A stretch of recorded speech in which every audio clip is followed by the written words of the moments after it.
Hi guys, welcome back to our channel. ఈరోజు మన ఛానల్లో ఎప్పుడు చూడని ఒక కొత్త రెసిపీని చేస్తున్నాను. అంటే ఆ కొత్త రెసిపీ మేము ఎప్పుడు చూడలేదు అనుకోండి. ఇంతకీ మ్యాటర్ ఏంటంటే, ఇన్స్టాగ్రామ్ స్క్రోల్ చేస్తుంటే ఒక రీల్ చూశాను. ఒక ఆవిడ పెట్టారు. అదేమంటే బ్రెడ్తో ఒక స్వీట్ అనమాట. నాకు చాలా బాగా నచ్చింది చూస్తే.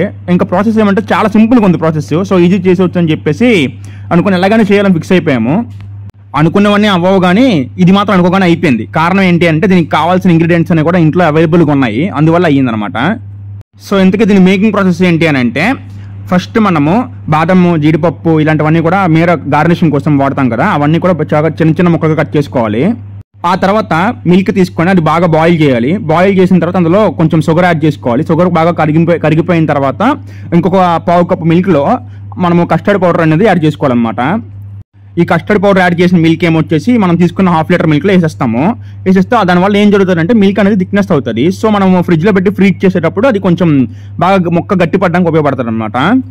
నెక్స్ట్ ఏం చేయాలంటే, మనం బ్రెడ్ తీసుకొని 4 వైపులో ఉన్న బ్రౌన్ పార్ట్ అంతా కట్ చేసేయాలి. కట్ చేసుకొని దాన్ని మనం ఒక గ్లాస్ జార్లో పెట్టుకోవాలి కట్ పీసెస్గా.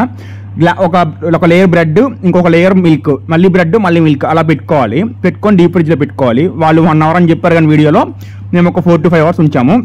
అప్పుడు కొంచెం నార్మల్గా అయింది, మరీ ఫుల్గా ఇది అవ్వలేదు, ఎందుకంటే మన ఫ్రిడ్జ్లో అంతగా ఉండవు కాబట్టి. పర్లేదు, బాగానే అయ్యింది.